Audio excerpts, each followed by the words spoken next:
Donc, Aix-en-Provence est une ville magnifique pour parler de la vie éternelle. Évidemment, vous l'avez vu en traversant et en venant ici. La vie éternelle, c'est un vieux rêve de l'humanité, depuis toutes les religions, jusqu'à l'élixir de jouvence. On en parle, tous les scientifiques en ont parlé, même Darwin a dit que l'évolution de l'homme n'était pas achevée. Et donc je suis ravi d'avoir l'occasion, et je remercie Jean-Hervé Lorenzi, le président du Cercle des économistes, d'avoir prévu ce débat et de l'avoir confié au modeste directeur de la Tribune que je suis, parce que ce sont des sujets qu'à la Tribune on regarde de près, ce sont des disruptions, comme on dit, essentielles pour notre avenir. On va donc se poser la question, serons-nous encore des humains? Et alors, qu'est-ce que nous allons devenir si nous n'étions plus des humains? Je me suis posé la question, donc des inhumains, des surhumains, des surhommes ou des surfemmes. Cette question, elle est quand même aujourd'hui actuelle parce qu'il y a des gens, particulièrement en Californie, dans la Silicon Valley aujourd'hui, qui professent cette idée que l'homme est une machine. Ils ont une vision assez matérialiste, finalement, moniste. L'homme est une machine et on peut l'améliorer, on pourrait l'améliorer, on pourrait l'augmenter. Et c'est vrai que dans le domaine de la santé en particulier, on voit bien que par tous les progrès de la médecine, ces sujets sont tout à fait véridiques. Il y a Google qui a créé une filiale qui s'appelle Calico qui veut augmenter notre espérance de vie. Il y a Elon Musk qui ne fait pas que des voitures électriques autonomes, qui voudrait qu'on puisse implanter des puces dans le cerveau pour le télécharger dans des ordinateurs. Donc c'est le rêve, entre guillemets, transhumaniste. Il y a une personne qui s'appelle Ray Kurzweil, qui est chez Google aussi d'ailleurs, qui travaille sur ces sujets, qui est également à l'Université de la Singularité en Californie et qui veut effectivement vivre assez longtemps dans l'espoir qu'on puisse télécharger son esprit dans un ordinateur, ou sa conscience, parce que le mot esprit est peut-être trop spirituel. Il veut aussi ressusciter son père, je ne sais pas si vous savez ça, j'ai découvert ça. Un économiste, Francis Fukuyama, a dit que cette idée était l'idée la plus dangereuse du monde. Donc on va en débattre, parce qu'effectivement, ça soulève beaucoup de questions. Il y a des travaux qui sont aujourd'hui dans le domaine de la génétique, de l'ADN. On a réussi à inventer ce qu'on appelle un ciseau génétique. Des chercheurs chinois sont parvenus à modifier le génome d'embryons humains viables. Donc on est à un moment de l'humanité quand même où cette question, qui est posée par le Cercle des économistes, mérite vraiment d'être posée et d'être discutée. Alors pour en parler, on a un plateau absolument exceptionnel. Pierre-Yves Joffard, qui dirige l'école d'économie de Paris, va faire une introduction dans quelques minutes. Nous avons Paul Jorion, qui est auteur, qui est anthropologue. Il ne parle pas que de finance, il a aussi écrit un livre sur la survie de l'espèce. Et il fera une introduction tout à l'heure. Nous avons Guy Valencien, qui est chirurgien, membre de l'Académie de médecine, de l'Académie de chirurgie. Il a fondé une conférence qui s'appelle le CHAM, qui est une convention professionnelle sur la santé. Il a écrit un livre qui s'appelle Homo Artificialis, plaidoyer pour un humanisme numérique. Il interviendra également. Nous avons Philippe Lamoureux, qui est directeur général du LEM, donc, qui représente l'industrie, la gentille industrie du médicament. Et évidemment, on en parlera. Et nous avons le plaisir d'accueillir Agnès Buzyn, qui est ministre des Solidarités et de la Santé, qui est elle-même médecin, qui va intervenir. Et je pense que c'est très intéressant d'écouter ce qu'elle a à dire, parce que ce sont également des sujets de régulation, des sujets d'éthique qui sont posés. Alors peut-être, Pierre-Yves, quelques minutes de présentation et on entame le débat. Oui, bonjour, bienvenue à tous. Donc quelques mots introductifs. Donc, comme l'a rappelé Philippe, je suis économiste, donc la seule chose que j'essaye de faire, c'est de poser quelques questions, sans forcément essayer d'y répondre. Donc autour de ces questions sur serons-nous encore humains? D'abord, l'interrogation, c'est est-ce qu'on va être plus humain dans les deux sens du terme? C'est-à-dire est-ce qu'on va être davantage humain ou est-ce qu'on ne va plus être humain? Et là, ça interroge évidemment, on est conduit de s'interroger sur qu'est-ce que ça veut dire qu'être humain, qu'est-ce que ça voudra dire demain être humain. Donc on va parler de technologies qui étendent, on a dit qui augmentent l'humain, de cet humain étendu. Mais est-ce qu'on parle de technologies qui réparent des corps et qui ramènent un corps qui peut être, un corps ou un esprit d'ailleurs, mais qui peut être qui peut être amoindri, qui peut être abîmé par la maladie, ou est-ce qu'on va, au contraire, étendre des corps qui nous paraissent en fonctionnement normal aujourd'hui pour leur donner des fonctionnalités additionnelles? Et ça, c'est quand même ça soulève deux questions assez radicalement différentes. C'est-à-dire que essayer de lutter contre la mort, lutter contre la maladie, ça fait partie du destin de notre espèce. On a toujours, et on continuera à le faire, à essayer de repousser les frontières de la mort et de la maladie, à essayer de vivre mieux, essayer de vivre plus longtemps. Mais est-ce que, lorsqu'on parle de transhumanisme, est-ce qu'il s'agit simplement, on va dire que, est-ce qu'il s'agit simplement de permettre aux personnes qui ont perdu un bras, de retrouver le bras qu'ils ont perdu et donc d'avoir deux bras, ou est-ce qu'il s'agit de donner la possibilité à ceux qui ont deux bras d'en avoir un troisième ou un quatrième? Donc ça, on est plus... alors, on est conduit aussi à s'interroger sur cette norme. C'est-à-dire qu'aujourd'hui, la norme, c'est d'avoir deux bras. Demain, quelle sera la norme? Alors évidemment, quand on parle de bras, vous dites qu'est-ce qu'il raconte, mais lorsqu'on parle de capacité cognitive étendue, lorsqu'on parle de fonctions cellulaires qui sont reprogrammées, quelle va être la norme? C'est-à-dire, est-ce que la norme aujourd'hui, qu'est-ce que c'est aujourd'hui qu'être humain, qu'avoir un corps normal auquel on s'attend? Qu'est-ce que c'est que cette norme? Est-ce que cette norme-là, elle-même, va changer et va être affectée par l'évolution des technologies? Alors je vois un signe stop. Donc simplement quelques interrogations sur ces innovations technologiques. Aristote, le progrès ne vaut que s'il est partagé par tous. Donc est-ce que ces technologies vont bénéficier à tout le monde? Est-ce qu'elles vont être au contraire réservées à quelques-uns? Par ailleurs, on dit si on ne le fait pas nous, d'autres le feront. Ça, c'est quel que soit bien ou pas, quel que soit le sens qu'on donne aussi au mot bien. Donc ça veut dire qu'il faut le faire, parce que sinon d'autres le feront de toute façon. Alors ça, on a déjà entendu ce discours dans d'autres domaines. Est-ce qu'on peut s'en satisfaire? Est-ce qu'on ne peut pas, au contraire, essayer d'y réfléchir? Et puis aussi toutes les implications économiques que peuvent avoir. Mais ça, je crois qu'on n'aura pas énormément le temps d'en discuter, mais dans une société où on vit de plus en plus longtemps sans atteindre forcément l'immortalité, mais si on augmente la quantité de vie de manière très importante, eh ben ça veut dire qu'il faut réfléchir à l'ensemble de l'organisation économique et sociale. Le temps d'apprentissage ne sera pas le même, le temps de vie productive et le temps de repos ne seront pas, l'articulation de ces différents temps ne seront pas les mêmes, mais je ne pense pas que nous aurons le temps de parler de ça. Donc, interrogeons-nous sur les normes. Deux, sur ce que c'est qu'être humain. Deux, eh bien, quelles sont les évolutions à prévoir et comment essayer d'encourager évidemment les innovations dont on pense qu'elles seront bonnes pour les sociétés et décourager les autres. Voilà un peu les questions auxquelles on va essayer de réfléchir aujourd'hui. Donc sans plus tarder, je passe la parole au premier intervenant qui est Paul Jorion. Alors Paul, justement, donc on va commencer par vous. Qu'est-ce qu'être humain, justement, et en quoi les nouvelles technologies défient-elles l'humanité? Oui, mais très rapidement, évidemment, nous n'avons pas beaucoup le temps. Nous n'avons pas le temps qu'il nous serait nécessaire pour couvrir les questions qui se posent. La première remarque à faire, c'est il faut partir de cette réflexion de Jean-Jacques Rousseau quand il dit que ce qui nous distingue des autres animaux, c'est le fait que nous avons une conscience de notre mort individuelle. La question malheureusement se pose maintenant peut-être de la mort de l'espèce en tant que telle, mais jusqu'ici, les générations qui nous ont précédés, la question qui se pose, c'est la mort individuelle.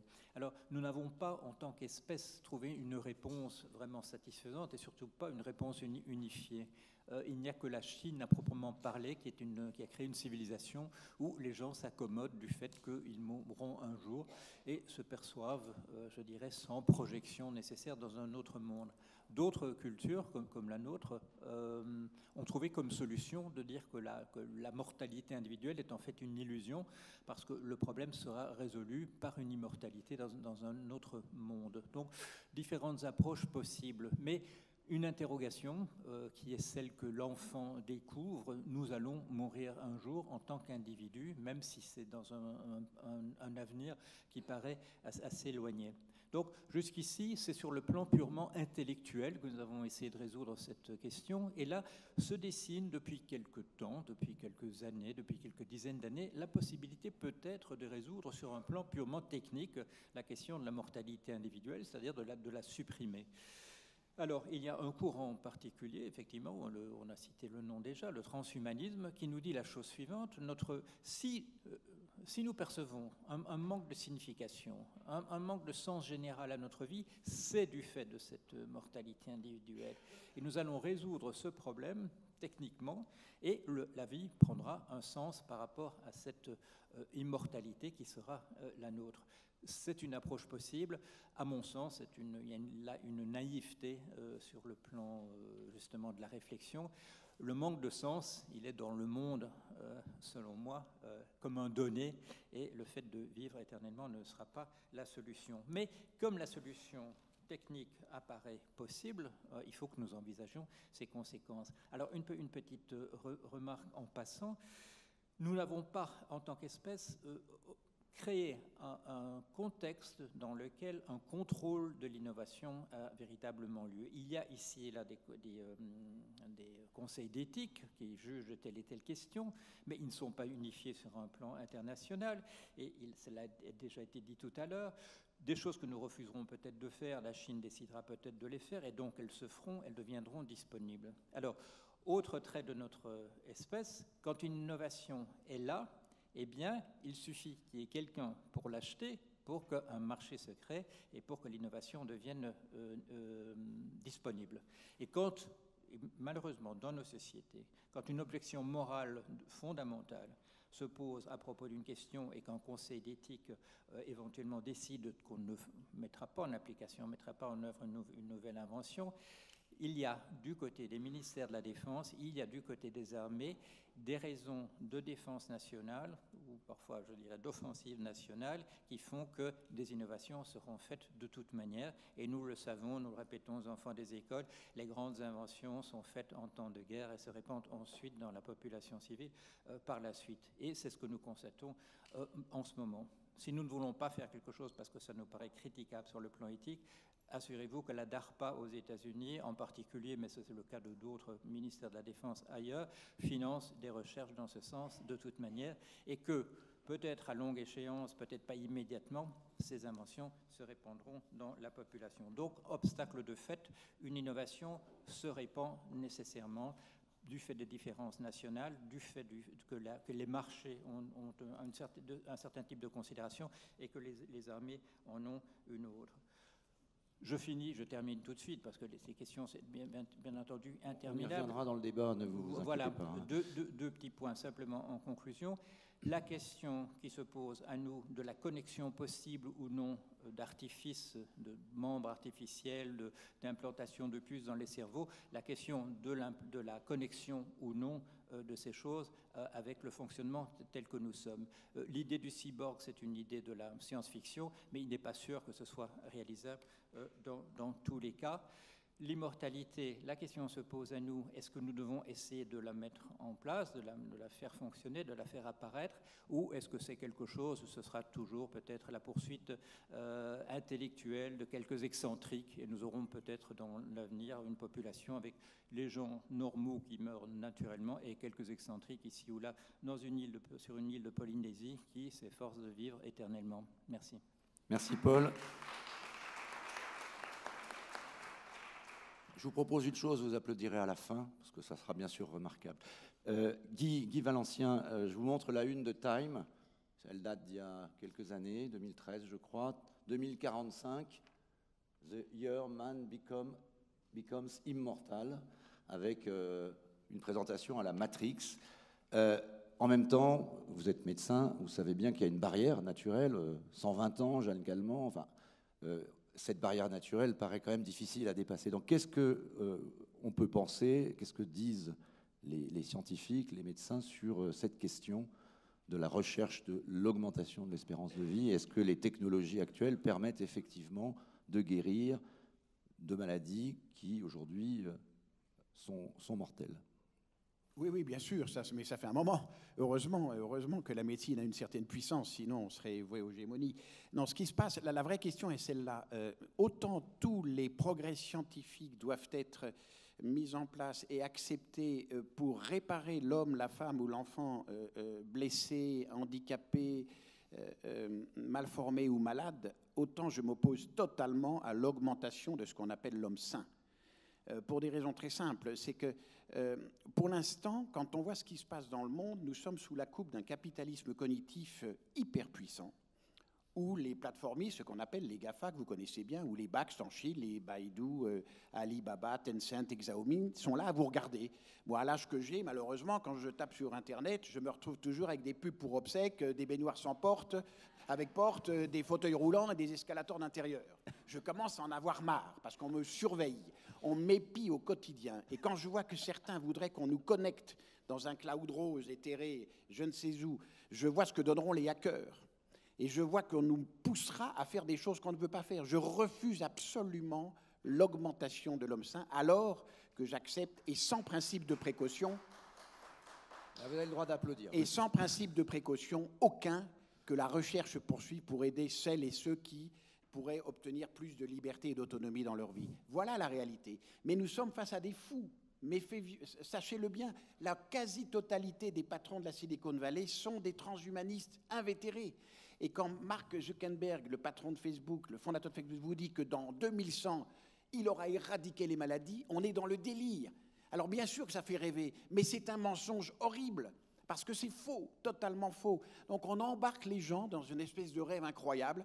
Et ce qui est très étonnant, c'est que dans ce monde-là, on ne parle jamais d'amour. On parle de quantité, on parle de QI, de quotient intellectuel. Et c'est vrai que Philippe Mabille l'a dit, en Chine, des centaines de gamins, on a séquencé le génome de centaines de gamins qui avaient déjà un QI de 130, dont des surdoués, pour voir comment on pourrait faire avec des petits ciseaux moléculaires des gamins à QI de 160. On est dans le quantitatif pur, on n'est pas dans la densité d'être. Or, la densité d'être, c'est l'amour. Et quand vous regardez, dans ce monde-là, on ne parle jamais de ça. Jamais de partage, jamais d'échange. Et pendant qu'on est en train de délirer dans ces domaines-là, des millions d'enfants crèvent dans la corne de l'Afrique. C'est ça le drame de l'humanité aujourd'hui. Et je ne veux pas, je suis prêt à ce que toutes ces technologies soient à la disposition de l'homme, mais non pas, je ne veux pas, moi, m'augmenter. Alors oui, je suis déjà cyborg, j'ai des prothèses, des implants, très bien, mais c'est parce que j'étais malade et que je reviens à peu près à une autonomie qui me permet d'être avec vous. Ça, d'accord, mais attention au passage à la transformation. C'est un énorme business et les États sont à la ramasse. Ils ne savent pas quoi dire. C'est pour ça que j'ai écrit au président de la République en lui disant qu'il fallait qu'il organise une COP, une Convention of Parties digitale, sur ces problèmes cruciaux. C'est beaucoup plus important et urgent de s'en occuper que du réchauffement climatique. Je suis désolé. Vous ne vous rendez pas compte de tout. On peut peut-être faire les deux. On peut peut-être faire les deux. C'est beaucoup plus urgent. La Terre se réchauffera de toute façon, même si on ne fait rien. Et si on le fait, ça sera peut-être un peu plus lent. Mais là c'est nous-mêmes qui, à ce point-là, sommes capables de nous introduire les uns dans les autres par des systèmes experts numériques et digitaux qui sont terrifiants. Sachez bien que, comme vous l'avez cité, la DARPA américaine, l'agence de la recherche avancée de la défense américaine, finance à millions de dollars les Google, Apple et les startups de la Silicon Valley pour dominer le monde et nous envoyer des drones qui aujourd'hui sont capables non seulement d'aller sur la cible, mais de décider du tir eux-mêmes. L'homme n'existe plus. Donc méfions-nous de ces choses-là et sachons accepter le progrès. Au contraire, moi, chirurgien, quand il y a 20 ans, quand j'étais jeune chirurgien à la Pitié, où j'étais debout à la table d'opération, plongeant mes mains dans le corps du malade pour lui extraire un cancer, je n'imaginais pas que 20 ans après, je me retrouverais à 3 mètres de la même table d'opération avec une vision 3D augmentée exceptionnelle et des joysticks qui me permettent de télémanipuler. Je suis un être fragile et faible. Ma main ne fait que 200 degrés alors que le bras télémanipulé en fait 360. Donc oui, tous les outils doivent être à disposition pour réparer, mais je ne veux pas augmenter. Alors Guy, une question pour prolonger rapidement. Quel est l'état de l'art? Qu'est-ce qu'on sait faire déjà aujourd'hui, qui paraissait de la science-fiction il y a quelques années, dans le domaine de la réparation de l'homme? c'est fait. Alors sur le plan génétique, il y a plein de choses qui se font, avec, attention, beaucoup là encore de rêves et de délire par rapport aux résultats affichés, car c'est beaucoup plus compliqué qu'on ne le croit, mais on le fait, on est capable, on a des rétines artificielles, et voilà ce qui va se passer. Dans 10 ans, vous voyez la petite Sophie qui revient de classe avec, non pas son cartable, mais sa tablette sous le bras, et qui dit à sa maman, tu sais, maman, Caroline, ma copine de pupitre, elle voit la nuit, parce que son papa lui a offert des rétines à infrarouge. Que va dire la mère? Posez-vous la question, parce qu'elle est là. On a les outils pour ça. Pour ça que je dis que c'est beaucoup plus dangereux que le reste. Qu'est-ce que va dire la mère? Ma fille, tu restes une sous-femme. Au contraire, je vais t'augmenter aussi. Voilà la question. Nous avons tous les outils pour devenir des êtres plus intelligents ou physiquement plus forts. Ce qui est étonnant, c'est que, Philippe, dans le sport, aujourd'hui, on interdit les anabolisants biochimiques et on accepterait les anabolisants numériques, mais on est délirants. Nous sommes des schizophrènes. Donc, faites attention et soyez prudents. Allez, on va prolonger le débat tout à l'heure. Pour continuer le tour de table, évidemment, impossible de ne pas parler de ce sujet sans donner la parole à l'industrie du médicament. Donc, Philippe Lamoureux, vous dirigez l'EM, et c'est vrai qu'aujourd'hui, il y a un vrai débat sur l'industrie du médicament, sur ce qu'elle est capable de produire, sur le financement du médicament, sur le prix aussi du médicament, puisqu'on a parlé, quand même, là pour le coup, on est dans un débat économique, c'est l'accès à ces nouveaux médicaments. Qu'est-ce que vous pouvez nous dire sur ces éléments de recherche et sur ce que vous pensez aussi de ce dont on vient de parler, c'est-à-dire du rêve du médicament ultime, la pilule de jouvence? Oui, merci. Alors, vous l'avez compris dans la présentation qui vient d'être faite, mon rôle, c'est de vous ramener sur Terre. Voilà.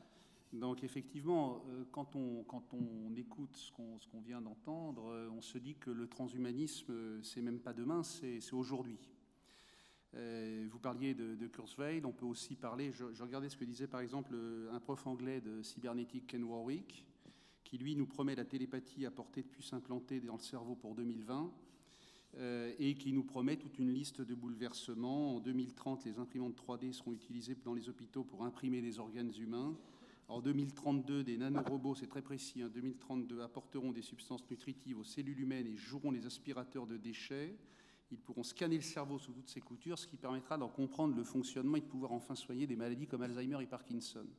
Donc ça, c'est évidemment les lendemains qui chantent, peut-être le meilleur du progrès, mais il y a derrière ça, comme l'a très bien dit Guy, le pire, c'est-à-dire une société de la performance, toujours plus de mémoire, toujours plus de muscles, toujours plus d'intelligence, toujours plus de jeunesse, et donc forcément, comme l'a dit Guy également, une société à 2 voire 3 vitesses, avec des soins réservés à ceux qui pourront se le permettre, et donc effectivement un homme immortel, augmenté, amélioré, perpétuellement jeune, mais l'homme du futur sera-t-il encore humain et au sens qui définit l'humanité, au sens que nous utilisons dans notre civilisation.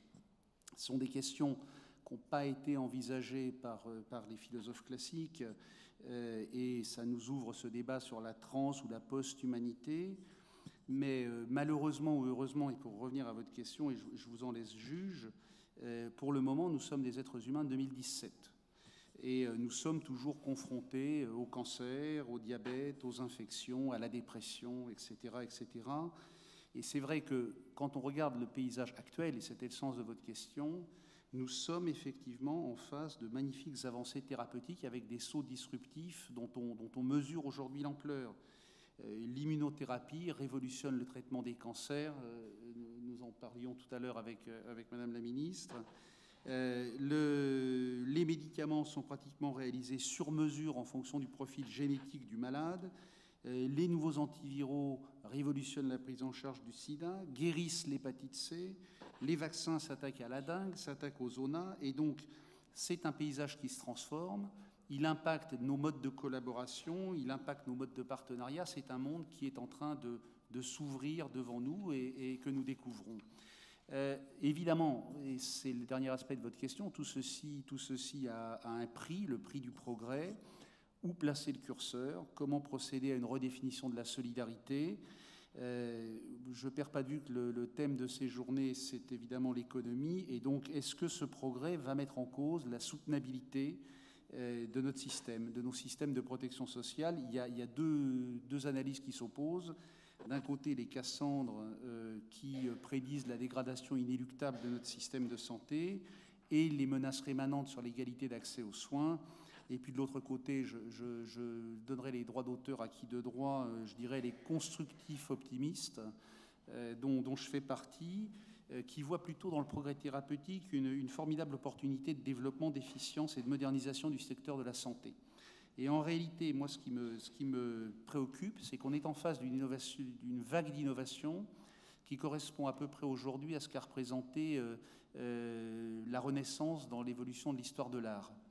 Et nous avons un progrès thérapeutique qui évolue extrêmement rapidement, et nous avons un système économique qui n'évolue pas au même rythme.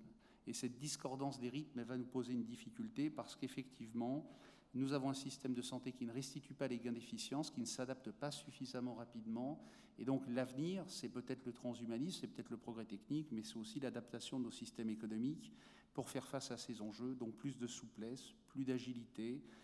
Par exemple, il faut se poser des questions comme celle de l'annualité de la loi de financement de la sécurité sociale. Est-elle la meilleure façon de préparer la santé à 5 ans ou à 10 ans ? L'hospitalocentrisme est-il toujours de mise dans notre pays ? 36% des dépenses de santé en France contre 29% dans la moyenne de l'OCDE. Alors pour ne pas vous laisser sur des chiffres arides et économiques, je crois qu'il y a quelqu'un sur cette question du transhumanisme qui a dit une chose très vraie, malgré tout, il y a 2 siècles, c'est Emmanuel Kant.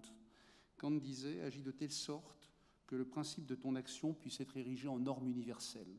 Et je crois que c'est peut-être une façon de répondre aussi à la question que vous nous posiez. Absolument. Merci beaucoup.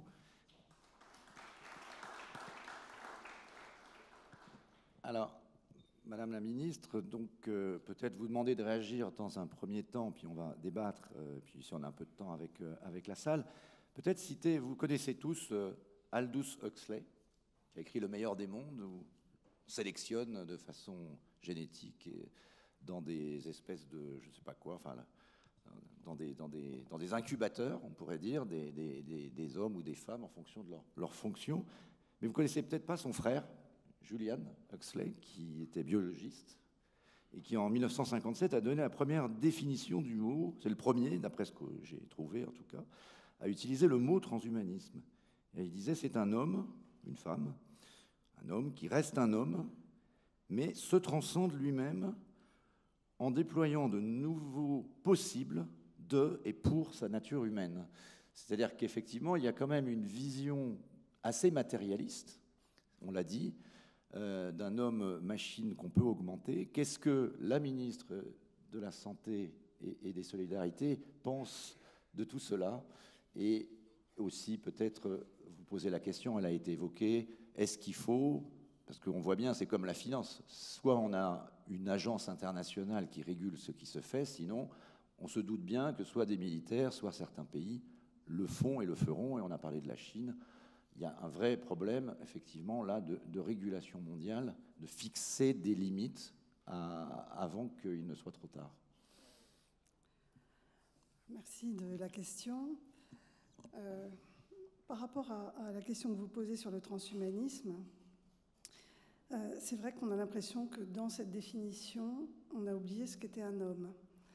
On a oublié ce qu'est une humanité, c'est-à-dire l'émotion, ce qui fait la relation avec les autres. On voit l'homme comme un être vivant, désincarné en fait. Or, je crois que ce que nous souhaitons tous dans cette société, c'est justement le développement de la relation à l'autre et d'une humanité retrouvée.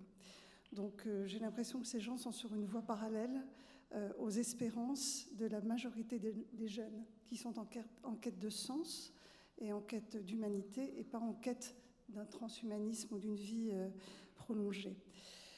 J'ai 4 façons de voir le problème. La première, c'est en tant que citoyenne, en tant que personne. Est-ce que j'ai envie de vivre plus longtemps ou est-ce que j'ai envie d'améliorer la qualité de vie? Aujourd'hui, notre espérance de vie a augmenté de plus de 16 ans entre 1950 et maintenant. Les femmes vivent jusqu'à 85 ans, les hommes jusqu'à 79 ans, et chaque année, notre espérance de vie augmente. Et pourtant, notre espérance de vie en bonne santé n'augmente pas tant que ça. Donc, il faut que les progrès de la médecine répondent à la qualité de vie, probablement pas à la durée de vie. Ça, c'est la première remarque. La deuxième remarque, elle est peut-être en tant que mère. je me dis, qu'est-ce que serait une société où nous serions immortels? Quelle serait la relation que nous aurions avec nos enfants? Qu'est-ce qu'on transmet? Quelle est l'utilité de l'enfant? Parce que l'enfant, c'est la prolongation de soi. Donner la vie, c'est pour la prolongation de l'espèce, c'est la transmission. On a l'espoir que ces enfants seront meilleurs. Est-ce que le but, c'est que nous soyons là à la place de nos enfants? Vaste question qui m'interpelle. Ensuite, peut-être une remarque en tant que médecin. Quel est le rôle du médecin dans un monde où le transhumanisme existerait avec des hommes augmentés? Est-ce que nous sommes là pour simplement donner de l'accompagnement, de l'empathie? Est-ce qu'on est là comme des techniciens, rajouter des objets connectés dans le corps de l'autre? Comment se situerait la nouvelle médecine dans un monde complètement techno-avancé? Je ne sais pas comment l'appeler. Troisième remarque en tant que chercheur, parce que j'ai fait pas mal de recherches fondamentales dans ma vie, il y a une évolution technologique dont on n'a pas parlé ce matin, qui est probablement la plus grande révolution de ces dernières années, bien au-delà de l'homme augmenté. C'est une découverte qui va probablement valoir le prix Nobel à deux femmes, une américaine et une française, Emmanuelle Charpentier. C'est la découverte d'un système qui s'appelle CRISPR-Cas9. Alors pour ceux qui sont scientifiques, ils savent de quoi je parle. En fait, ce sont des ciseaux moléculaires qui sont capables de couper l'ADN et qui nous permettent de faire n'importe quelle transformation génétique maintenant dans le génome humain. Et c'est ça qui effraie le plus les chercheurs. Je dirais plus encore que le transhumanisme, c'est qu'est-ce qu'on va être capable de faire dans notre génome? Et là, c'est là où en Chine, on a entendu parler de chercheurs qui voulaient travailler sur des embryons humains. Bon, c'est une très grande inquiétude. C'est à la fois un progrès extraordinaire pour certaines maladies génétiques, mais ça va être une révolution scientifique bien au-delà de ce que l'on peut imaginer. Enfin, dernière remarque peut-être en tant que ministre de la Santé. J'ai à faire face à une ambivalence des Français qui est complexe. On veut tous accéder au progrès, surtout quand on est malade. Et c'est bien légitime, on veut les meilleurs médicaments le plus vite possible, et c'est légitime ô combien. Et à la fois, on aspire tous à beaucoup de sécurité, que l'État nous protège, que l'État évite les scandales sanitaires, que l'État mette des normes. Et ces deux désirs pour un ministre sont très incompatibles, en fait, très compliqués à gérer. C'est cette balance entre promouvoir l'innovation tout en la régulant, qui est mon travail aujourd'hui. Je ne crois pas dans les grandes agences internationales. Je n'y crois pas. Je crois que c'est à nous tous, aujourd'hui, citoyens, avec notre conscience, de nous porter garant de ce que l'on souhaite pour l'homme de demain. C'est à nous, aujourd'hui, de réfléchir à la société que nous voulons pour demain. Les agences internationales, elles sont toujours en retard d'un train. Elles sont en retard, elles loupent les grands progrès, elles loupent les innovations de rupture. Parce que ce progrès va tellement vite que ces structures, elles ont cette inertie qui font qu'elles sont toujours en retard. Donc je crois que c'est à nous, citoyens, d'être vigilants. Moi, en tant que ministre, évidemment, je ferai mon travail de régulation. Je serai vigilante, et le fait peut-être d'être médecin et d'avoir été chercheur me permet peut-être d'anticiper, peut-être plus vite que mon administration parfois, quelles vont être les grandes révolutions de demain. Mais je pense que la meilleure garantie pour la société de demain, c'est nous, citoyens aujourd'hui. Qu'est-ce que nous léguons à nos enfants? Et c'est cette vigilance-là que je souhaite partager avec vous. Si je peux rajouter, merci. Si je peux rajouter une question à ce que vous dites. Alors, je comprends très bien, il ne faut pas être dupe, une agence internationale ne résout pas à elle seule la question, mais certains pays autorisent la recherche sur l'embryon humain, c'est le cas de la Chine et de quelques autres pays. Il y a une réglementation, la France, elle, ne l'autorise pas. Est-ce que, ou dans certaines limites, en tout cas, quelles sont les limites? Voilà, qu'est-ce qu'on peut s'autoriser de faire, qu'est-ce qu'on ne peut pas s'autoriser de faire pour favoriser l'innovation, donc un mieux-être, mais sans tomber dans la dérive? Aujourd'hui, il y a une régulation évidemment très forte sur la recherche sur l'embryon. Donc, elle est autorisée à des fins cognitives, évidemment. Elle n'est pas autorisée à des fins de réimplantation d'embryons transformés. Donc, il y a une régulation très forte. Cette recherche existe. Alors, quand on dit embryon, ce sont en général, c'est 4 cellules. C'est 4 cellules, 8 cellules. On n'est pas, soyons clairs. Pas le un mot enfant. embryon fait penser qu'on est sur des amas de 4 cellules. Donc cette recherche-là, aujourd'hui, elle est autorisée uniquement à des fins cognitives dans notre pays et dans tous les pays de l'OCDE. Après, vous parlez de régulation internationale et d'agences. Le problème, c'est la fraude. Tous les pays raisonnables ont une régulation, évidemment. Le problème, c'est ce qu'on ne maîtrise pas, c'est ce qu'on ne voit pas, c'est ce qui se fait dans certains pays. Et ça, malheureusement, c'est très difficile d'intercepter. Voilà. Donc, sur les agences de régulation internationale, on en parlait tout à l'heure avant de venir, l'AIEA n'a pas empêché la prolifération nucléaire, ni les accidents de Fukushima ou de Tchernobyl. Enfin, donc les agences internationales, c'est intéressant parce que ce sont des lieux d'échange et de réflexion. Donc il en faut, je ne dis pas qu'il n'en faut pas, c'est quand même un moment où tous les États s'harmonisent sur le plan de la réflexion. Pour autant, considérer qu'on va être protégé par une agence internationale, je pense que non. Je pense que c'est la vigilance citoyenne. C'est la vigilance citoyenne qui fait qu'aujourd'hui, on a tous conscience qu'on peut toujours augmenter l'espèce, la faire vivre indéfiniment, mais qu'on n'est pas sûr que notre Terre sera capable de recevoir cette espèce C'est pour ça que les immortelle. transhumanistes veulent conquérir d'autres planètes, d'ailleurs. Oui, voilà. Donc, je pense que c'est cette vigilance citoyenne qui fait qu'aujourd'hui, tout le monde a la conscience de la fragilité de notre monde et que c'est notre monde qu'on doit protéger plus que l'espèce. Une dernière question, mais qu'on peut poser aux médecins que vous êtes, mais également à Guy Valencien.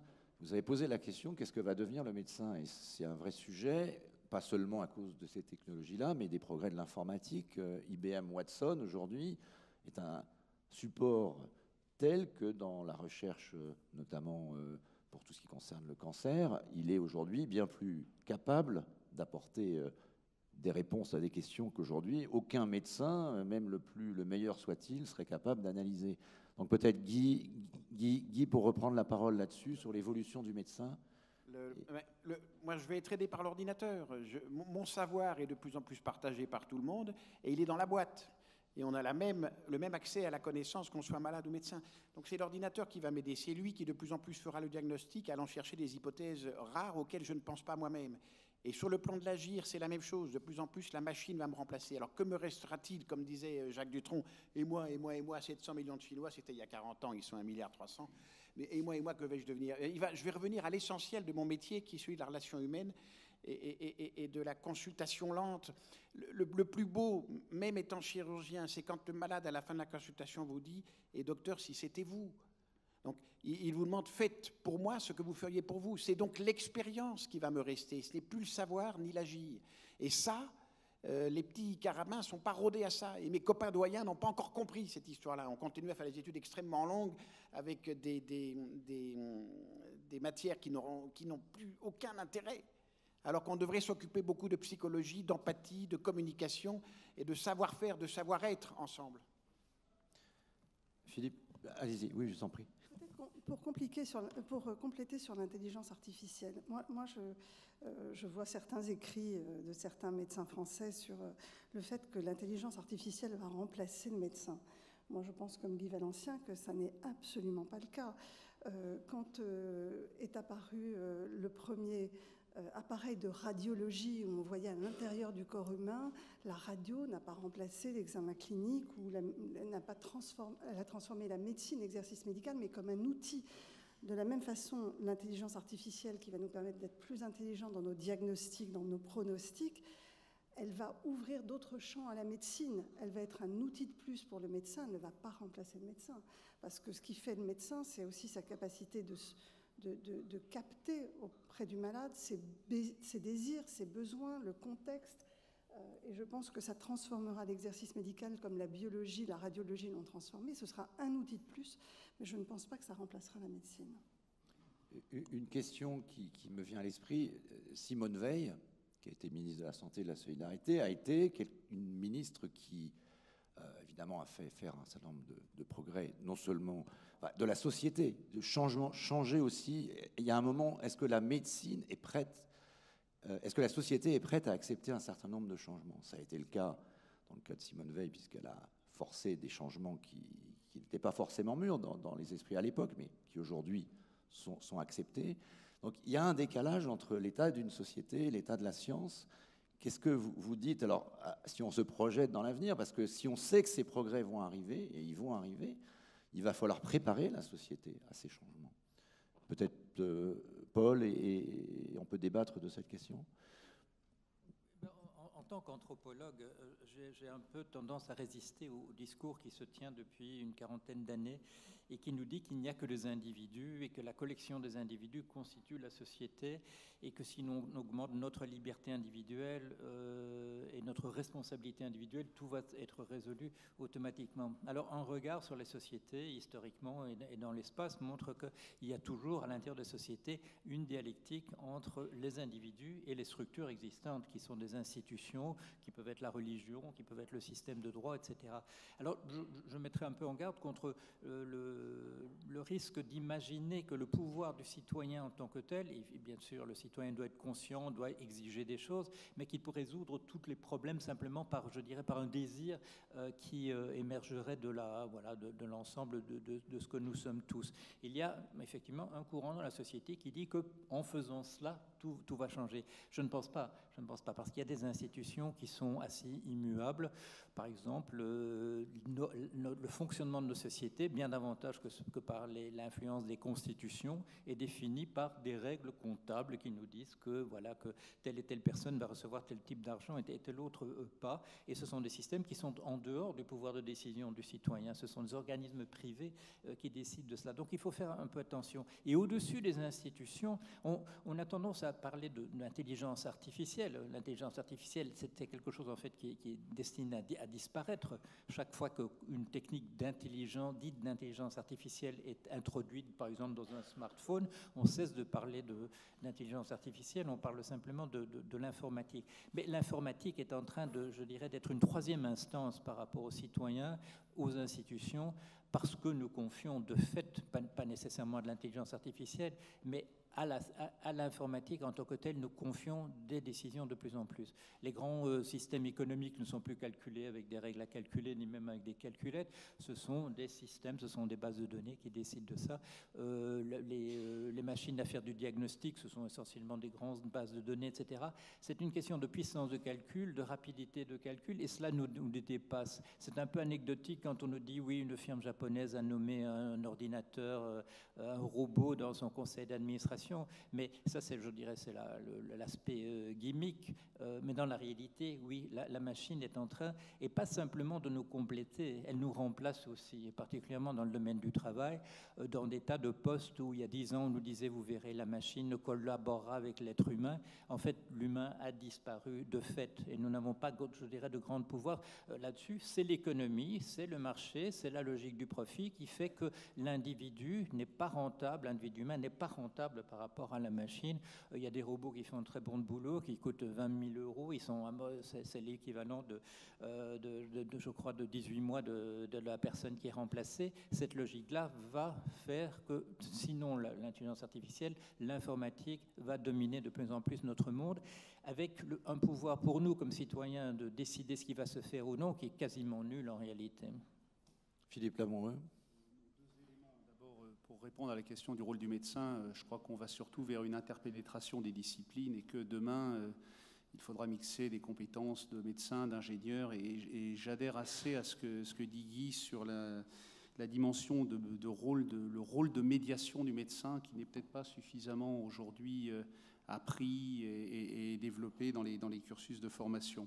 Le deuxième élément sur l'informatique, on en a peu parlé, mais c'est vrai que le big data va être une révolution absolument fantastique, elle l'est déjà, et par exemple dans le domaine que je connais bien, qui est celui du médicament, le développement de ce big data va permettre le suivi en vie réelle des patients, ça va permettre probablement de donner accès de façon plus précoce à certaines molécules innovantes, et ensuite de pouvoir surveiller ce qui se passe en vie réelle à partir de la collection des datas qui seront à disposition.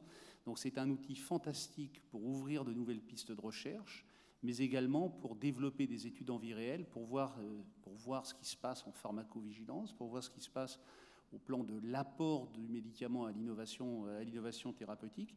Ça va d'ailleurs peut-être aussi permettre de régler une partie des problèmes de financement de ces innovations au travers de mécanismes de pay for performance. Guy Valencien, qu'est-ce qu'un médecin peut dire à des parents s'il s'avère qu'un certain nombre de technologies, de techniques permettent de garantir que l'enfant à naître pourrait éviter un certain nombre de maladies, si c'est possible? Comment résister à la demande sociale de dire on va pouvoir guérir, parce qu'on sait que ça va arriver, d'un certain nombre de maladies de façon anticipée. Et donc, il va y avoir une demande de la société pour dire mais si c'est possible en Chine, pourquoi ça ne serait pas possible en France? Non, mais c'est tout le débat, parce que effectivement, si on peut réparer une malformation in utero, pourquoi pas? Le problème, c'est est-ce qu'ensuite on va augmenter un homme dit à peu près normal pour le faire plus grand, plus beau? Le vrai problème, ça existe déjà. Aux États-Unis, pour $30 000, à Los Angeles, vous pouvez choisir la couleur des yeux, la taille de votre enfant. Alors, que va-t-il se passer? C'est que celui ou celle qui va naître et qui sera blonde avec des yeux verts et qui fera 1m78 va dire à ses parents, peut-être, tu sais, moi j'aurais voulu être brune avec des yeux bleus et faire 1m75, je te fais un procès. Car nous ne sommes que des passeurs, on en est là. Pour l'instant, les enfants ne sont pas à nous, ils ne sont qu'une transmission. Mais le jour où nous les aurons choisis physiquement, intellectuellement, ils pourront nous en vouloir. Parce qu'ils ne seront pas d'accord avec nous d'avoir été faits comme ça. C'est un vrai problème. Je ne ris pas. Ça nous fait marrer, mais moi, je ne ris pas du tout. Et donc, il faut savoir jusqu'où où mettons les limites dans cette aide aux malformations. Bien sûr qu'il faut les utiliser, tous les produits que l'on peut. Je le répète, pas de restriction au progrès scientifique pour la réparation. Je pose également la question à Agnès Buzyn sur le rôle de passeur des pouvoirs publics sur ces changements. Il va y avoir quand même, vous vous en doutez bien, vu ces progrès, une question sociétale qui va arriver. D'abord, je voudrais rebondir sur cette question qui rejoint celle de l'eugénisme. C'est ce qu'on disait avec Philippe Lamoureux. Hein. C'est jusqu'à quand souhaitons-nous des enfants parfaits? Moi, je veux dire que, quelque part, la maladie, le handicap et la façon dont une société accompagne la maladie et le handicap, c'est aussi cette humanité-là qui fait que... je vais vous donner une anecdote. Plutôt, je vais expliquer ma pensée. Une anecdote, quand j'étais médecin à Necker Enfants Malades, une femme souffrait d'une maladie des os de verre. C'est une maladie très invalidante qui fait qu'on vit en fauteuil roulant et qu'on est très, très handicapé. C'est des os qui se fracturent. Et lors d'une consultation de génétique sur son enfant, on voulait détecter donc la maladie chez son enfant pour lui proposer éventuellement une interruption de grossesse, une interruption médicale de grossesse. Et elle était dans une sorte de problématique morale qui était, après tout, moi j'ai vécu avec cette maladie. Dire que je ne veux pas un enfant malade de cette maladie, ça veut dire que quelque part, je ne me tolère pas moi-même. Et que moi-même, j'aurais souhaité mourir. Et que si j'avais eu le choix, j'aurais demandé que mes parents ne me fassent pas vivre. Et c'était un vrai dilemme moral pour cette femme. Et je l'ai entendu comme quelque chose de très important. Ce qui veut dire qu'il faut être extrêmement prudent sur cette idée de l'enfant parfait. Je crois que ce qui fait notre humanité, c'est notre capacité à accueillir la diversité. Non pas que je trouve ça bien de vivre avec un handicap, évidemment, mais aussi notre capacité sociétale à accepter l'autre dans ses différences. C'est ce qui fait notre humanité. Donc, une humanité avec que des hommes parfaits... Le transhumanisme, en fait, la réponse, c'est un nouvel humanisme. Finalement, c'est ça que vous nous dites. On a parlé de vie éternelle, on va prendre des questions dans la salle, mais avant, on a parlé de vie éternelle. Vous avez pris des positions, vous avez dit que vous étiez favorable à la dépénalisation de l'euthanasie, donc on n'est plus dans la vie éternelle.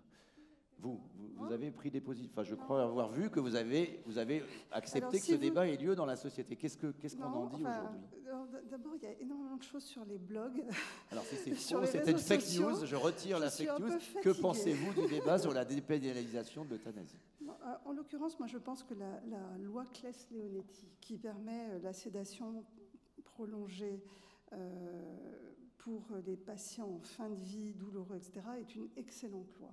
Elle a eu lieu donc, il y a 2 ans. Elle a amené à une loi qui répond aux besoins des malades en fin de vie. La seule chose qu'elle ne couvre pas, c'est effectivement ce qu'on appelle l'euthanasie, c'est-à-dire le fait qu'une personne qui n'est pas stricto sensu en fin de vie décide à un moment de mettre fin à ses jours avec l'assistance médicale. Moi, je ne me suis pas prononcée pour, contrairement à ce qui circule sur les réseaux sociaux. Pas du tout. Comme ça, vous avez l'occasion de le préciser. Non, mais si vous saviez tout ce que je lis, bon, bref. Non, mais là, on a l'occasion de vous entendre vraiment. Voilà.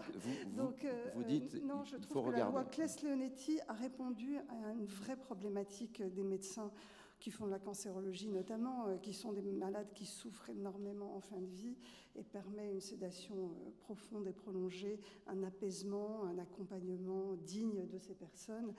Voilà, ça n'est pas l'euthanasie, ça. L'euthanasie, c'est autre chose, et c'est encore un autre débat sociétal. Aujourd'hui, je crois que la société n'est pas du tout mûre pour ce débat. Certains pays l'ont fait, pourtant Certains la pays Belgique. l'ont fait, mais je pense que la société française aujourd'hui doit déjà s'emparer de la loi Claes-Leonetti et doit déjà l'appliquer correctement. Bien, merci beaucoup d'avoir pu préciser, et pardonnez-moi d'avoir Non, je vous en prie. lu les blogs. Je ferai attention la prochaine fois. Guy, un mot. Un mot et on va prendre les questions dans la salle. Guy, oui. Juste un mot. Je ne suis pas tout à fait d'accord avec Agnès Buzyn parce que je reviens de Belgique où nos voisins, dont vous êtes, ont une capacité d'accepter l'euthanasie. On va à l'hôpital, on est vu par des médecins, bien sûr, et le jour où on veut finir sa vie, ils s'occupent de vous et ça se passe très bien. C'est notre seule liberté. Je suis désolé, mais nous n'avons pas la liberté de naître. Nous avons un petit peu de liberté de nous développer et de faire ce que l'on est au fur et à mesure, mais notre vraie liberté, c'est de disparaître. Et moi, je suis là-dessus extrêmement calme, et je pense que nous sommes dans une civilisation où la mort a été vécue comme dans l'Occident chrétien, un Christ en croix avec une couronne d'épines, des clous dans les mains, dans les pieds. On a une vision de la mort terrifiante dans notre Occident européen. Et je suis de ceux qui pensent que c'est un effet naturel, nous ne sommes que des passeurs, et qu'il y a un moment, comme le disent les vieux, j'ai fait mon temps et je peux partir. Et je pense que pour cela, je suis, moi, en acceptation tout à fait d'une euthanasie. Merci. On n'a pas tranché ce débat, on n'a pas parlé de tout. On va prendre quelques questions dans la salle parce qu'on a quelques minutes. Mais on va commencer, c'est la tradition, par... la question de l'étudiante, pardon, mais on vous donne la parole juste après. Margot Dantan, allez-y. Oui. Bonjour à tous. Alors, je voulais juste rebondir sur ce que disait Guy Valencien un peu plus tôt. Je pense justement que les thèmes de l'écologie, du transhumanisme ne doivent pas être traités séparément. Et j'en viens à ma question. Donc, l'écologie et le bien-être naturel sont des sujets incontournables dans notre société. Et selon vous, est-ce que le développement d'un modèle sociétal qui prône davantage un retour à la nature, est-ce que ça va s'accompagner d'un rejet du transhumanisme ou non? Merci. Alors, Guy. Non, je ne pense pas. Attendez, l'écologie est une très belle science. C'est la science de tous les possibles. C'est le rapport des êtres vivants à la nature. C'est ça, l'écologie. Ce que je déteste, c'est l'écolatrie. C'est tout différent. Hein. Et en revanche, donc, je ne vois pas, on ne va pas retourner à la nature. Nous allons poursuivre notre chemin. Simplement, ce que je ne veux pas, c'est que, je répète, cette augmentation... alors, on me dit le Viagra. Tu comprends, le Viagra, c'est déjà une augmentation. Non, le Viagra, c'est fait au départ, c'est un médicament qui est fait pour des hommes impuissants. On me dit, mais la chirurgie plastique, je suis désolé, quand on veut se faire refaire le nez, les seins ou autre chose, c'est qu'on n'est pas bien dans sa peau, donc on a un mal-être. Sinon, on ne le fait pas. Et on peut multiplier les vaccins. Agnès Buzyn le dit et le défend parfaitement. Les vaccins, non, ce n'est pas une augmentation, comme le disent les transhumanistes. C'est simplement une activation de nos capacités de défense. Bref, donc on est en train de tricher sur les mots. Et je pense que l'écologie est utile, elle est indispensable, mais nous ne reviendrons pas à Rousseau et au paradis terrestre d'avant la pomme. Madame la ministre, peut-être sur cette question, peut-être juste sur les vaccins, moi je me permets, parce qu'il y a ce débat de l'actualité, 11 vaccins supplémentaires, et alors la France a peur. Qu'est-ce que ça veut dire quand on a fait le premier vaccin, on a augmenté l'espérance de vie, et là aujourd'hui, on ne voudrait pas 11 vaccins? D'abord, si notre espérance de vie a augmenté ces dernières années, c'est grâce au plus grand progrès de la médecine qui a été la vaccination. C'est réellement la plus grande découverte qui a eu lieu et qui a sauvé des centaines de millions de vies. On est le pays qui a inventé le plus de vaccins. Pasteur, Roux, Calmette, c'est le BCG, c'est tous les vaccins que nous connaissons. Beaucoup ont été inventés en France et ont été utilisés depuis des dizaines et des dizaines d'années. Et ça, c'est bien la preuve que la société n'évolue pas en même temps que le progrès. Voir que la société peut régresser, que le progrès a des soubresauts. On a tellement oublié les maladies infectieuses qu'on considère qu'elles ont disparu. On a tellement oublié les maladies infectieuses qu'on ne voit plus dans les vaccins que de potentiels effets secondaires qu'ils peuvent avoir. Ils sont très rares, mais qui existent, ils sont très très rares. Au point où on se sent protégé. Et on a une mémoire extrêmement courte, et donc notre société ne se protège plus parce qu'elle ne croit plus en vaccin. Comme si on croyait, ou croire ou ne pas croire au vaccin. Ce n'est pas une question scientifique. Les vaccins, ça marche, ça fonctionne, ça a sauvé des centaines de millions, voire des milliards d'êtres humains. On est le seul pays au monde où la défiance des vaccins est à ce point ancrée dans la population. Les autres pays, ils ont confiance dans leurs vaccins à 95%. Nous, on est à 44% de confiance dans les vaccins. Moralité, il y a des gens qui ne vaccinent plus leurs enfants. En fait, ils comptent sur la protection des autres, qui fait qu'il n'y a plus d'épidémie, pour en fait protéger leurs enfants. Donc, ils comptent sur la solidarité des autres pour que leurs enfants ne soient pas atteints. Mais le problème, c'est qu'à force de ne plus vacciner les enfants, on a des épidémies de rougeole, on a des méningites, on a des gosses qui meurent chaque année de maladies totalement évitables. C'est insupportable. Je suis ministre de la Santé, je suis médecin, je suis chercheur. Il y a des gosses qui meurent de méningite. Je pense au drame de ces familles, de parents qui, par négligence ou parce qu'ils n'ont pas cru au vaccin ou qu'ils ont lu un blog, n'ont pas fait vacciner leurs enfants contre les oreillons, la rougeole, et qui ont un gosse qui meurt de rougeole. Mais alors, je prends mes responsabilités, eux ont peur. Donc l'État n'a pas peur. Je dis aux gens, ayez confiance dans les vaccins. Il n'y a pas de danger. Protégez vos enfants. Voilà. Je prends mes responsabilités. Je crois que c'était bien qu'on vous ayez l'occasion de le dire. Merci. Et de le redire. Alors, la question... Merci. Guylaine Alain-Joanine, présidente du Conseil de la télésanté télémédecine. D'abord, vous dire la phrase de Raymond Barre, on est toujours puni par son manque de courage. Alors, courage. Ma question, en fait, c'est quelques petites questions. La première, c'est tout cela. Est-ce que véritablement, ça va nous rendre plus heureux? Première question. Deuxième question, est-ce que ce n'est pas le progrès de faire en sorte qu'il y ait une santé équitable pour tous, partout? Ça, on n'en a pas parlé. Troisième question. Ça sera la dernière. Hein. Oui, je la termine, t'inquiète pas. La troisième, c'est en sorte, il faut adapter la technologie à l'humain, à la personne, et non faire le contraire. Ce qu'on est en train d'essayer de faire. Et c'est là l'abîme. Et pour tout cela, il y a une réponse, c'est la convivence, qui est en fait la conjugaison du vivre ensemble et de la bienveillance. Autrement dit, le partage des capacités de chacun au bénéfice de tous, dans un intérêt commun, une cohabitation harmonieuse et intergénérationnelle. Alors, ça c'est peut-être Philippe Lamoureux, un mot sur l'accès. Cette question de l'inégalité d'accès, de médecine à deux vitesses, de médicaments qui ne sont pas accessibles. Oui, sur la santé, sur l'accès équitable, moi j'ai plutôt le sentiment, même si ça peut vous étonner, qu'on progresse. Ce que je veux dire par là, c'est que pour prendre un exemple que je connais bien, qui est le sujet de l'Afrique, les nouvelles technologies ont vraiment révolutionné les systèmes de santé africains, parce qu'aujourd'hui, avec la téléphonie mobile, tout le monde peut avoir accès à des systèmes de soins où qu'ils soient. L'Afrique est un continent dans lequel la téléphonie mobile se développe énormément, et on voit bien l'apport des nouvelles technologies à la santé. D'autre part, quand on regarde l'accès à l'innovation, c'est vrai que c'est un débat que nous avons actuellement autour du thème du prix de l'innovation. Il est clair que les systèmes occidentaux financent indirectement, c'est une forme d'aide au développement, l'accès à des traitements bon marché dans des pays en développement. Et d'ailleurs, les Américains eux-mêmes, le président Trump s'est exprimé récemment pour expliquer que les États-Unis considéraient qu'eux-mêmes finançaient les systèmes de santé européens. Donc il se crée une espèce de solidarité qui n'existait pas il y a une vingtaine ou une trentaine d'années, probablement liée à l'accès au traitement du sida à l'époque de Pretoria, qui fait qu'aujourd'hui on est plutôt dans une voie de progression. Mais comme je le disais tout à l'heure, si on ne dégage pas des marges d'efficience dans notre système, si on ne s'adapte pas beaucoup plus vite qu'on est capable de le faire aujourd'hui, il a fallu 30 ans pour adapter la taille des maternités au progrès de la chirurgie obstétrique. Et donc c'est cette difficulté que nous avons à mettre en adéquation l'arrivée des innovations et l'adaptation de nos systèmes de santé qui crée une difficulté qui est une difficulté réelle. Est-ce qu'il y a des questions? Oui. Alors, allez-y. Est-ce qu'on vous a donné un micro? Allez-y.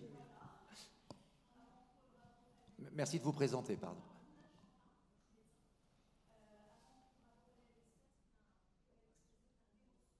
On va vous donner un micro peut-être quand même, parce que je vous assure qu'on ne vous entend pas.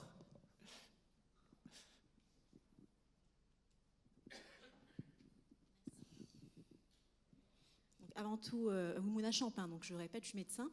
Et pour la deuxième fois, je répète aussi bravo au panel d'experts pour ce très très beau topo plein d'émotion et d'empathie, c'est beau à voir. Moi j'ai une question très pragmatique.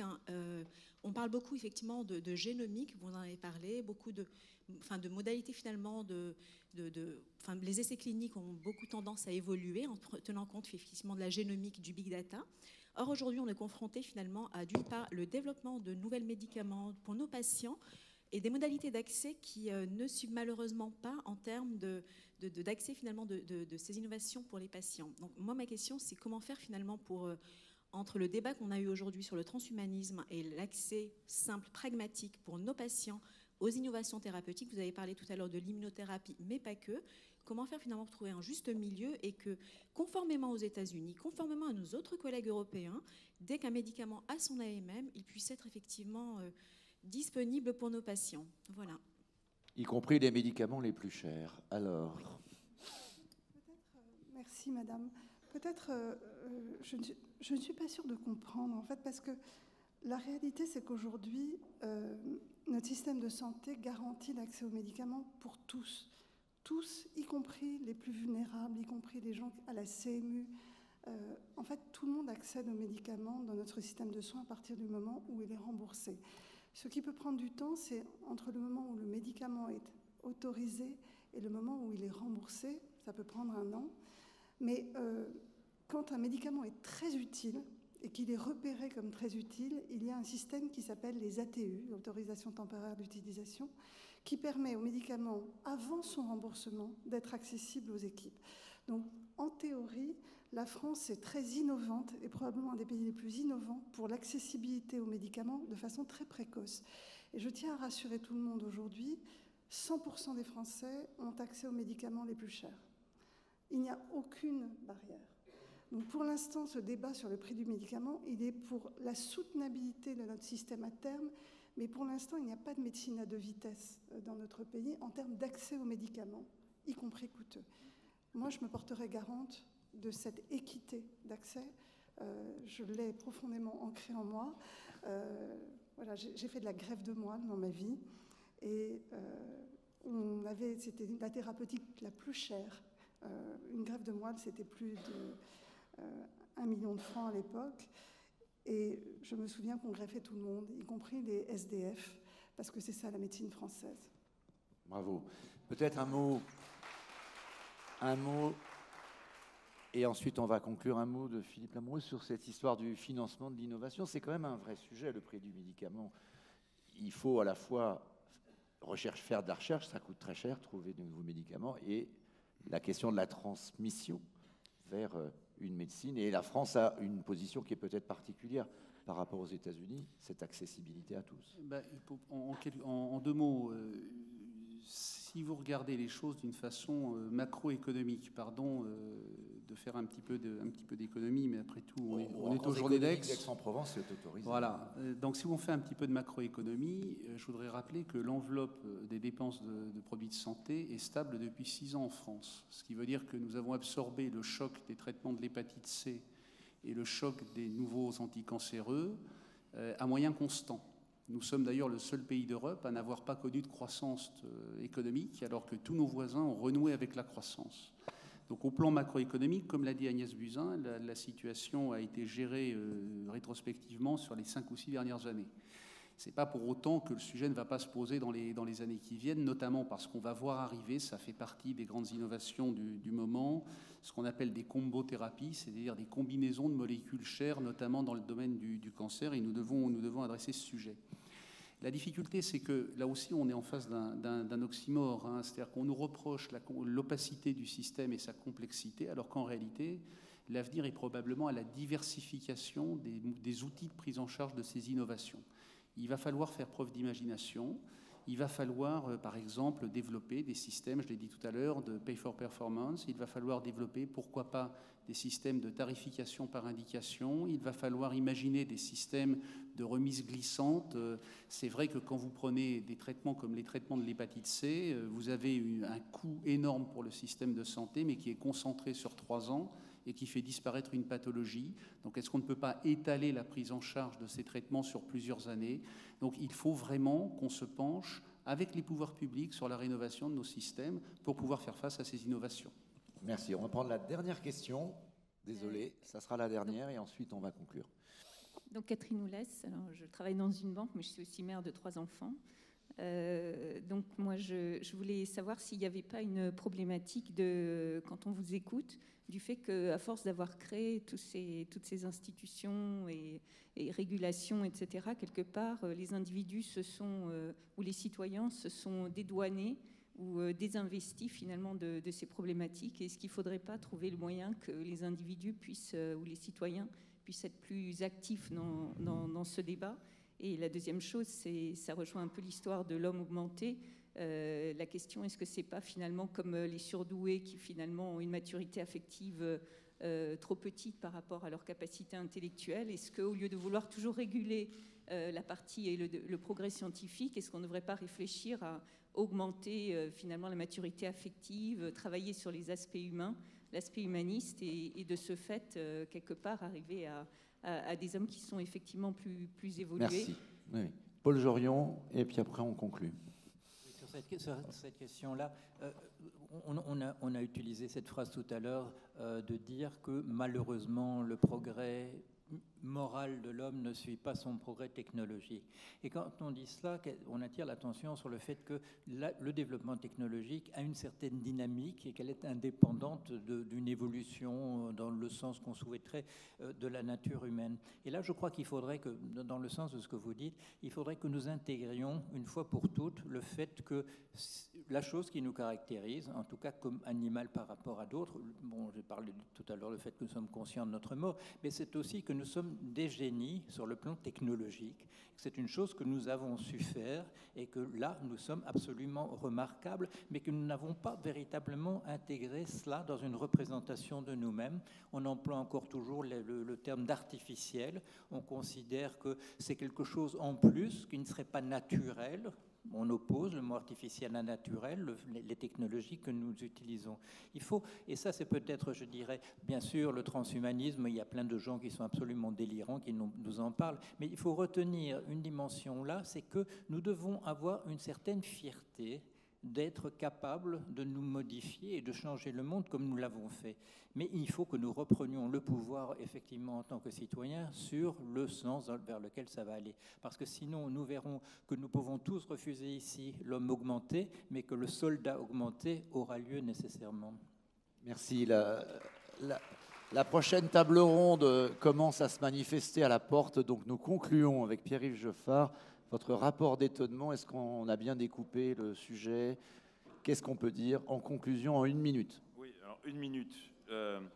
Bon, on a parlé d'adaptation des systèmes, d'adaptation des sociétés à l'innovation. L'innovation, elle cavale les organisations sociales, les réponses sociales, le marché du travail, on n'en a pas parlé, mais eux évoluent plus lentement, donc il y a cette disjonction des rythmes. On a parlé d'objectifs qui étaient plutôt d'améliorer la qualité de vie plutôt que de la quantité de vie. Et on a beaucoup parlé de la régulation de l'innovation. C'est-à-dire qu'est-ce qu'on peut faire pour que l'innovation soit vraiment au service. Je vais vous raconter une anecdote en conclusion, simplement. J'étais à une conférence un peu de ce type, organisée par un assureur, autour de la prise en charge de la dépendance, donc de la perte d'autonomie. Et puis alors, donc il y avait plein d'éléments techniques, de conférences techniques sur les nouvelles règles prudentielles, etc. Et puis il y a toujours un petit événement un peu divertissant dans ce genre d'événement, qui était la présentation par on va dire une start-up française qui fabriquait des exosquelettes. Et donc, les exosquelettes, bah, c'est des choses qui permettent d'augmenter quelque chose. Et alors, évidemment, comme c'était dans le cadre d'une journée de prise en charge de la dépendance, moi je me disais, on va voir des démonstrations d'exosquelettes qui permettent à des personnes qui ont perdu une mobilité de retrouver, de recommencer à marcher, etc. Et là arrive la démonstration, et les organisateurs étaient un petit peu embêtés. Et alors, tout ce que la boîte qui présentait son travail et ses innovations, ses vrais travaux de recherche sur les exosquelettes, en fait, a présenté des vidéos de soldats qui portaient effectivement un exosquelette. C'était particulièrement impressionnant, parce qu'on avait des gars qui faisaient, c'était des gars, c'était que des hommes. Hein, pour l'instant, l'exosquelette, manifestement, n'est destiné qu'à des hommes, et était capable de faire des bonds de 5 mètres ou de 10 mètres avec donc c'était... Et il nous disait, pour l'instant, nous, on travaille sur ces exosquelettes qui s'adressent à des gens qui sont des soldats en capacité de fonctionnement normal. Et oui, effectivement, on a aussi en tête de construire des exosquelettes pour des personnes qui ont perdu en mobilité, Mais aujourd'hui, les clients, c'est l'armée. On ne sait pas comment ces exosquelettes à destination de personnes en situation de perte d'autonomie seront remboursés, seront pris en charge dans le futur. Et donc, on ne sait pas très bien si c'est rentable de faire de l'innovation là-dessus. Et donc, il faut aussi s'interroger sur ces phénomènes qui sont, la demande, elle est là, la demande, elle n'est pas forcément là. Désolé de revenir et de terminer sur des éléments de nature économique. Nous sommes aux rencontres économiques d'Aix, donc il me reste à remercier l'ensemble des intervenants. Je crois qu'aujourd'hui, on a montré qu'on était capable à la fois d'associer des réflexions de nature économique avec également des éléments, j'ai entendu parler d'émotion, d'empathie. Et donc, oui, les économistes sont capables de parler de l'humanité et parfois sont capables de parler avec humanité. Et je m'en réjouis et je veux remercier l'ensemble des intervenants. Ça sera la conclusion. Merci.